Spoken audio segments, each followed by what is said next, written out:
What if floods, droughts, and earthquakes were not always natural? What if somewhere deep in the Arctic, giant machines were hitting the sky? What if governments had the power to create hurricanes, manipulate clouds, or even trigger quakes? Sounds insane. Welcome to the secret world of weather warfare. This is not conspiracy. This is science classified purity denied. Welcome back to Chupa Hua Vigyan.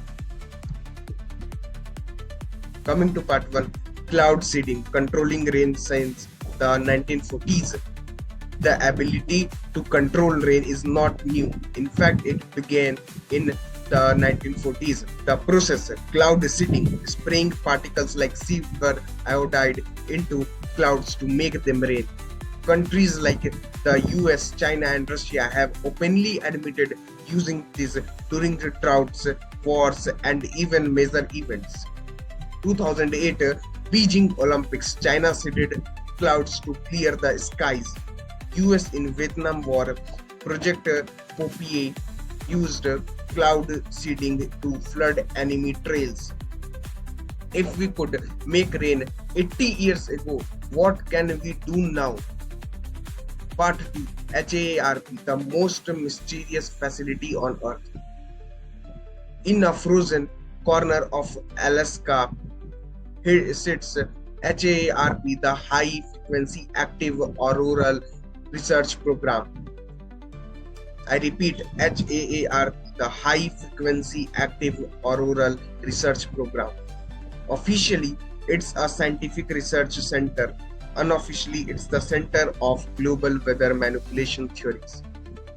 HAARP blasts billions of watts of electromagnetic energy into the ionosphere, the upper layer of Earth's atmosphere. This can heat it, distort it, and bounce waves back to Earth.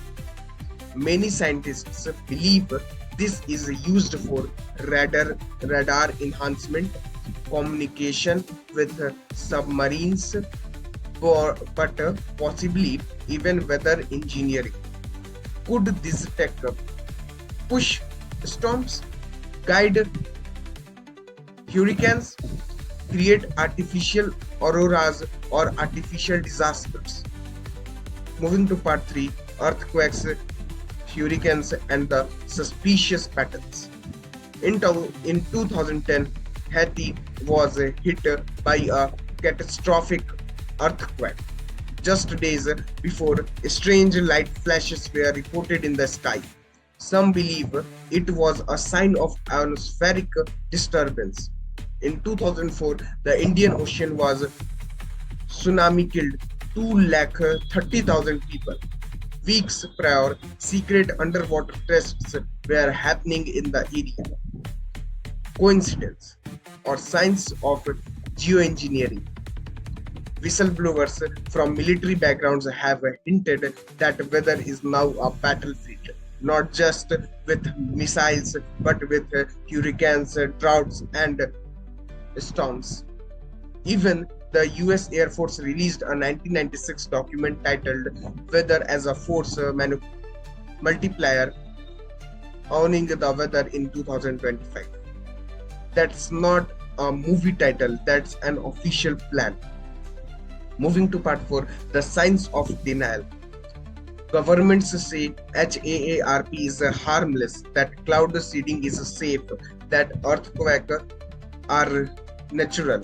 But they also said cigarettes were safe. They said opioids were not addictive.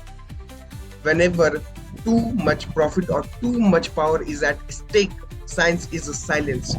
And if weather can be controlled, who gets to decide who gets rain, who gets floods, who gets famine? Moving to part 5, what's next?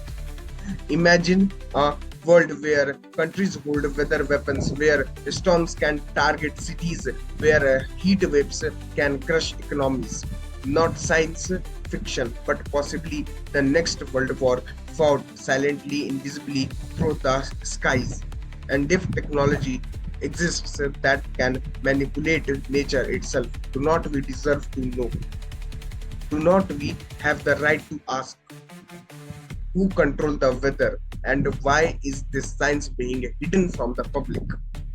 In the next episode, the pineal gland, fluoride, and the third eye suppression theory.